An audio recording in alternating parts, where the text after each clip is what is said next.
श्रीमद्भागवत महापुराण चतुर्थ स्कंद 21वां अध्याय। महाराज पृथु का अपनी प्रजा को उपदेश।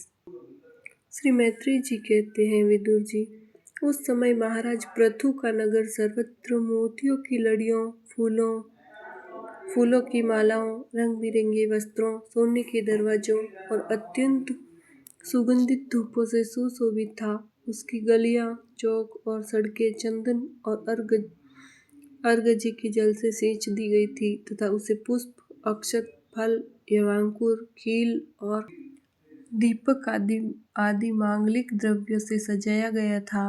वह ठौर ठौर पर रखे हुए फल फूलों के गुच्छों से युक्त केले के खंभों और सुपारी के पौधों से बड़ा ही मनोहर जान पड़ता था तथा सब और आम आदि वृक्षों के नवीन पत्तों की बंदरवारों से विभूषित था। जब महाराज ने नगर में प्रवेश किया तब दीपक, उपहार और अनेक प्रकार की मांगलिक सामग्री लिए हुए प्रजाजनों ने तथा मनोहर कुंडलों से सुशोभित सुंदरी कन्याओं ने उनकी अगवानी की। शंख और दुदुम्बी आदि बाजे बजने लगे, ऋत्विजगण वेद ध्वनि करने लगे, वंदी जनों ने स्तुति गान आरंभ कर दिया।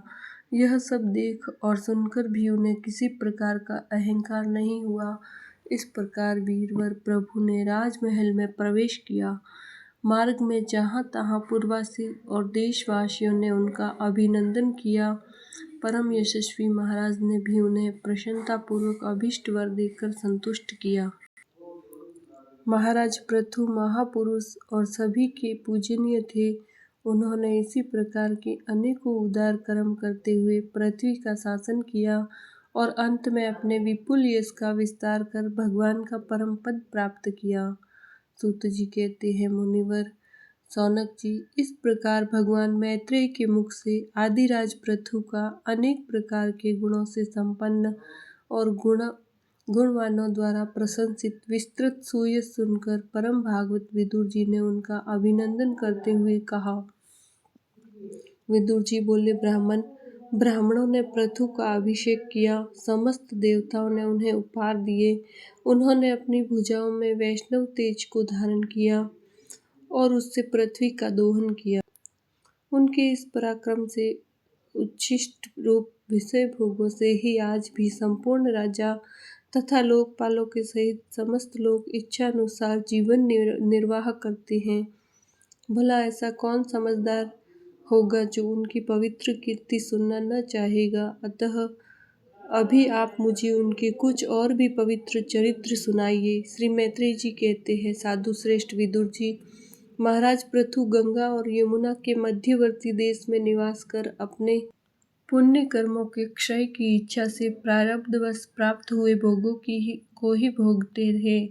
ब्राह्मण वंश और भगवान के संबंधी विष्णु भक्तों को छोड़कर उनका सातों द्वीपों के सभी पुरुषों पर अखंड एवं अबाध शासन था। एक बार उन्होंने एक महासत्र की दीक्षा ली। उस समय वहाँ देवताओं, ब्रह्म ऋषियों और राज ऋषियों का बहुत बड़ा समाज एकत्र हुआ। उस समाज में महाराज पृथु ने उन पूजनीय अतिथियों का यथा योग्य सत्कार किया और फिर उस सभा में नक्षत्र मंडल में चंद्रमा के समान खड़े हो गए। उनका शरीर ऊंचा, भुजाएं भरी और विशाल, रंग गोरा, नेत्र कमल के समान सुंदर और अरुण वर्ण, नासिका सुगढ़, मुख मनोहर, स्वरूप सौम्य, कंधे ऊंचे और मुस्कान से युक्त दंत पंक्ति सुंदर थी। उनकी छाती चौड़ी, कमर का पिछला भाग स्थूल और उदर पीपल के पत्ते के समान सुडौल तथा बल पड़े हुए होने से और भी सुंदर जान पड़ता था। नाभि भंवर के समान गंभीर थी, शरीर तेजस्वी था, जंघाएं सुवर्ण के समान दीप्यमान थी तथा पैरों के पंजे उभरे हुए थे। उनके बाल बारीक, घुंघराले, काले और चिकने थे। गर्दन शंख के समान उतार चढ़ाव वाली तथा रेखाओं से युक्त थी और वे उत्तम बहुमूल्य धोती पहने और वैसी ही चादर ओढ़े थे। दीक्षा के नियमानुसार उन्होंने समस्त आभूषण उतार दिए थे। इसी से उसके शरीर के अंग प्रत्यंग की शोभा अपने स्वाभाविक रूप से स्पष्ट झलक रही थी। वे शरीर पर कृष्ण मृग का चर्म और हाथों में कुशा धारण किए हुए थे। इससे उनके शरीर की कांति और भी बढ़ गई थी। वे अपने सारे नित्य कृत्य यथाविधि संपन्न कर चुके थे। राजा पृथु ने मानो सारी सभा को हर्ष से सराबार करते हुए अपने शीतल एवं स्नेहपूर्ण नेत्रों से चारों ओर देखा और फिर अपना भाषण प्रारंभ किया। उनका भाषण अत्यंत सुंदर, विचित्र पदों से युक्त, स्पष्ट, मधुर, गंभीर और निशंक था, मानो उस समय वे सबका उपकार करने के लिए अपने अनुभव का ही अनुवाद कर रहे हो। राजा पृथु ने कहा, सज्जनों, आपका कल्याण हो। आप महानुभाव जो यहाँ पधारे हैं, मेरी प्रार्थना सुने। जिज्ञासु पुरुषों को चाहिए कि संत समाज में अपने निश्चय का निवेदन करें। इस लोक में मुझे प्रजाजनों का शासन, उनकी रक्षा, उनकी आजीविका का प्रबंध तथा उन्हें अलग अलग अपनी मर्यादा में रखने के लिए राजा बनाया गया है। अतः इनका यथावत पालन करने से मुझे उन्हीं मनोरथ पूर्ण करने वाले लोकों की प्राप्ति होनी चाहिए जो वेदवादी मुनियों के मतानुसार संपूर्ण कर्मों के साक्षी श्री हरि के प्रसन्न होने पर मिलते हैं। जो राजा प्रजा को धर्म मार्ग की शिक्षा न देकर केवल उससे कर वसूल करने में लगा रहता है, वह केवल प्रजा के पाप का ही भोगी होता है और अपने ऐश्वर्य से हाथ धो बैठता है। अतः प्रिय प्रजाजन, अपने इस राजा का परलोक में हित करने के लिए आप लोग परस्पर दोष दृष्टि छोड़कर हृदय से भगवान को याद रखते हुए अपने अपने कर्तव्य का पालन करते रहिए, क्योंकि आपका स्वार्थ भी इसी में है और इस प्रकार मुझ पर भी आपका बड़ा अनुग्रह होगा। विशुद्ध चित्त देवता, पितर और महर्षिगण, आप भी मेरी इस प्रार्थना का अनुमोदन कीजिए, क्योंकि कोई भी कर्म हो, मरने के अनंतर उसके कर्ता, उपदेष्टा और समर्थ को उसका सम्मान फल मिलता है। माननीय सज्जनों, किन्हीं श्रेष्ठ महानुभावों के मत में तो कर्मों का फल देने वाला भगवान यज्ञपति ही है, क्योंकि इहलोक और परलोक दोनों ही जगह कोई कोई शरीर बड़े तेजोमय देखे जाते हैं। मनु, उत्तानपाद, महीपति ध्रुव, राजऋषि प्रियव्रत, हमारे दादा अंग तथा ब्रह्मा, विष्णु, प्रहलाद, बलि और इसी कोटि के अनन्य नए महानुभावों के मत में तो धर्म, अर्थ, काम, मोक्ष रूप चतुर्वर्ग तथा स्वर्ग और अपवर्ग के स्वाधीन नियामक कर्म फलदाता रूप से भगवान गदाधर की आवश्यकता है ही। इस विषय में तो केवल मृत्यु की दोहित्र वेन आदि कुछ सोचनीय और धर्म विमूढ़ लोगों का ही मतभेद है, अतः उसका कोई विशेष महत्व नहीं हो सकता। जिनके चरण कमलों की सेवा के लिए निरंतर बढ़ने वाली अभिलाषा, उन्हीं के चरण नख से निकली हुई गंगा जी के समान संसार ताप से संतप्त जीवों के समस्त जन्मों के संचित मनोमल को तत्काल नष्ट कर देती हैं। जिनके चरण तल का आश्रय लेने वाला पुरुष सब प्रकार के मानसिक दोषों को धो डालता तथा वैराग्य और तत्व साक्षात्कार रूप बल पाकर फिर इस दुखमय संसार चक्र में नहीं पड़ता, और जिनके चरण कमल सब प्रकार की कामनाओं को पूर्ण करने वाले हैं, उन प्रभु को आप लोग अपनी अपनी आजीविका के उपयोगी वर्णाश्रमोचित अध्यापन आदि कर्मों तथा ध्यान, स्तुति, पूजा आदि मानसिक, वाचिक एवं शारीरिक क्रियाओं के द्वारा भजें। हृदय में किसी प्रकार का कपट न रखें तथा यह निश्चय रखें कि हमें अपने अपने अधिकार अनुसार इसका फल अवश्य प्राप्त होगा।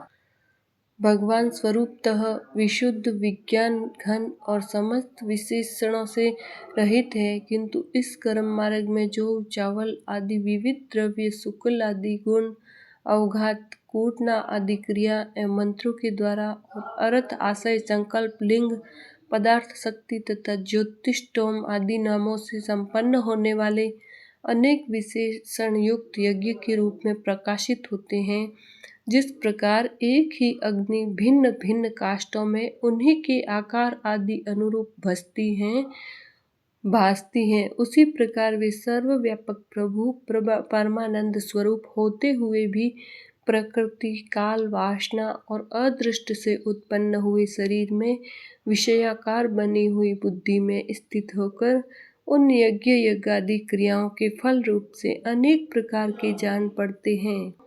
अहो, इस पृथ्वी तल पर मेरे जो प्रजाजन यज्ञ भोक्ताओं के अधीश्वर सर्वगुरु श्री हरि का एक निष्ठ भाव से अपने अपने धर्मों के द्वारा निरंतर पूजन करते हैं, वे मुझ पर बड़ी कृपा करते हैं। सहनशीलता, तपस्या और ज्ञान, इन विशिष्ट विभूतियों के कारण वैष्णव और ब्राह्मणों के वंश स्वभावतः ही उज्जवल होते हैं। उन पर राजकुल का तेज, धन, ऐश्वर्य आदि समृद्ध समृद्धियों के कारण अपना प्रभाव न डालते। ब्रह्मा आदि समस्त महापुरुषों में अग्रगण्य ब्राह्मण भक्त पुराण पुरुष श्री हरि ने भी निरंतर इन्हीं के चरणों की वंदना करके अविचल लक्ष्मी और संसार को पवित्र करने वाली कीर्ति प्राप्त की है। आप लोग भगवान के लोक संग्रह रूप धर्म का पालन करने वाले हैं तथा सर्वांतर्यामी स्वयं प्रकाश ब्राह्मण प्रिय श्री हरि विप्रवंश की सेवा करने से ही परम संतुष्ट होते हैं। अतः आप सभी को सब प्रकार से विनय पूर्वक ब्राह्मण कुल की सेवा करनी चाहिए। इनकी नित्य सेवा करने से शीघ्र ही चित्त शुद्ध हो जाने के कारण मनुष्य स्वयं ही ज्ञान और अभ्यास आदि के बिना ही परम शांति रूप मोक्ष प्राप्त कर लेता है। अतः लोक में इन ब्राह्मणों से बढ़कर दूसरा कौन है जो भविष्य भोजी देवताओं का मुख हो सके। उपनिषदों के ज्ञान परक वचन एकमात्र जिनमें ही गतार्थ होते हैं, वे भगवान अनंत, इंद्र आदि यज्ञ देवताओं के नाम से तत्वज्ञानियों द्वारा ब्राह्मणों के मुख में श्रद्धापूर्वक हवन किए हुए पदार्थ को जैसे चावल ग्रहण करते हैं, वैसे चेतना शून्य अग्नि में होमे हुए द्रव्य को नहीं ग्रहण करते।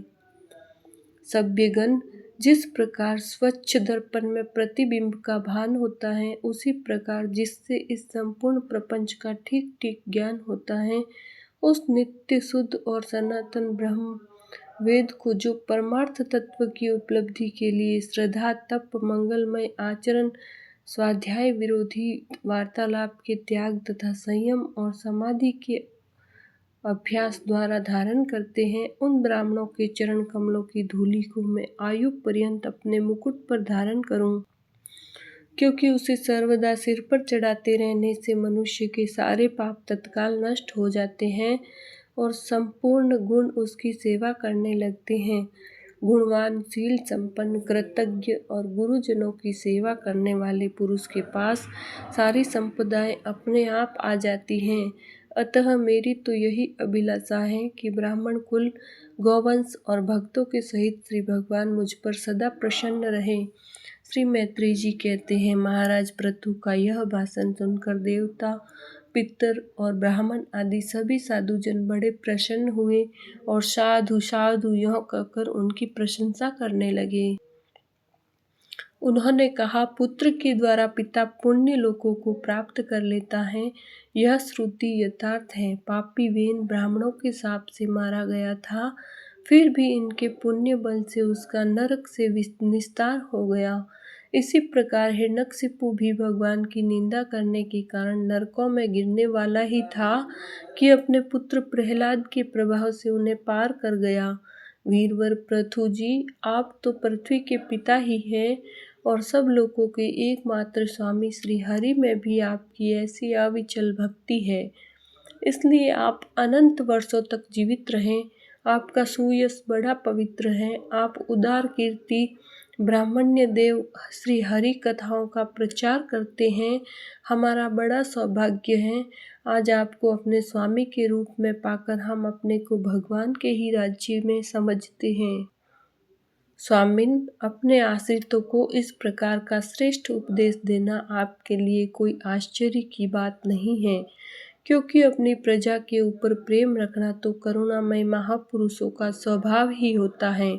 हम लोग प्रारब्धवश विवेकहीन होकर संसार अरण्य में भटक रहे हैं, सो प्रभु आज आपने हमें इस अज्ञान अंधकार के पार पहुंचा दिया। आप विशुद्ध सत्वमय परम पुरुष हैं, जो ब्राह्मण जाति में प्रविष्ट होकर क्षत्रियों की और क्षत्रिय जाति में प्रविष्ट होकर ब्राह्मणों की तथा दोनों जातियों में प्रतिष्ठित होकर सारे जगत की रक्षा करते हैं। हमारा आपको नमस्कार है। बोले श्री कृष्ण चंद्र भगवान की जय।